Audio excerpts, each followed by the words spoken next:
Ben ritrovati dalla redazione, proseguono i controlli per contrastare il degrado cittadino. Ieri Piazza Garibaldi era presidiata dalla Polizia di Stato con ufficio mobile e numerosi agenti posti in varie zone della piazza, compreso il centro della stessa, dove è situata la fontana e lungo la strada che costeggia la piazza sul lato est, ossia il lato dove si fermano gli autobus. Proseguono quindi i controlli volti a monitorare zone della città che nel corso degli ultimi mesi soprattutto sono state protagoniste di fatti di cronaca.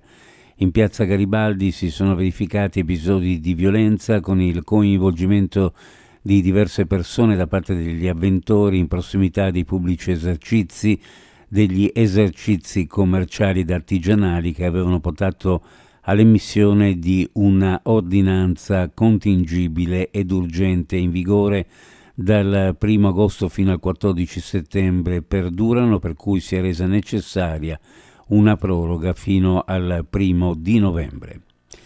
Butta via il vecchio materasso imbottito di soldi, gioielli e carte di credito. Dell'incredibile la disavventura a lieto fine di un'anziana residente a Montebelluna che per tutta la vita ha nascosto nel suo materasso i soldi assieme ai gioielli di famiglia e le carte di credito per un valore tra i 40 e i 50 mila euro. Allertati dalla figlia e carabinieri di Montebelluna con gli operatori dell'ufficio ecologia del comune e i volontari della protezione civile hanno riaperto uno dei card della città dove era stato gettato per errore il prezioso materasso. Ritrovato poi, gli uomini dell'Arma sono riusciti a restituire il tutto alla legittima proprietaria.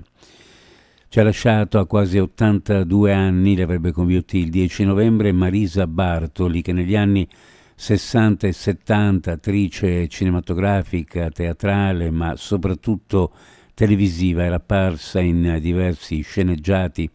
Nata a Pola, era però triestina di adozione e formazione, in quanto figlia del rovignese Gianni Bartoli, indimenticato sindaco del dopoguerra e della rinascita della città dal 1949 al 1958 e quindi traghettatore del governo militare alleato all'Italia nel settantennale che si festeggia proprio in questi giorni.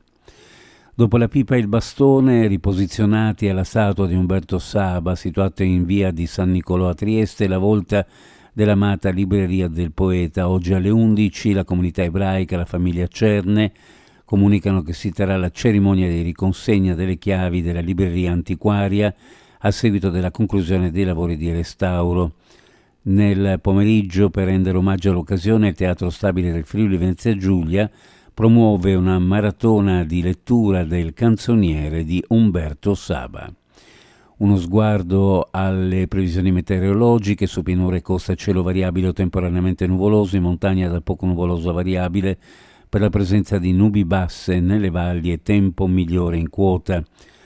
Al mattino, nuovamente dalla sera, probabili nebbie, temperature minime in pianura fra 11 e 14, sulla costa fra 15 e 18 gradi, le massime ovunque fra 19 e 22 gradi centigradi. Previsioni a cura di ARPA FVG Meteo. Ed è tutto per il momento con informazione, grazie per averci seguito, a più tardi.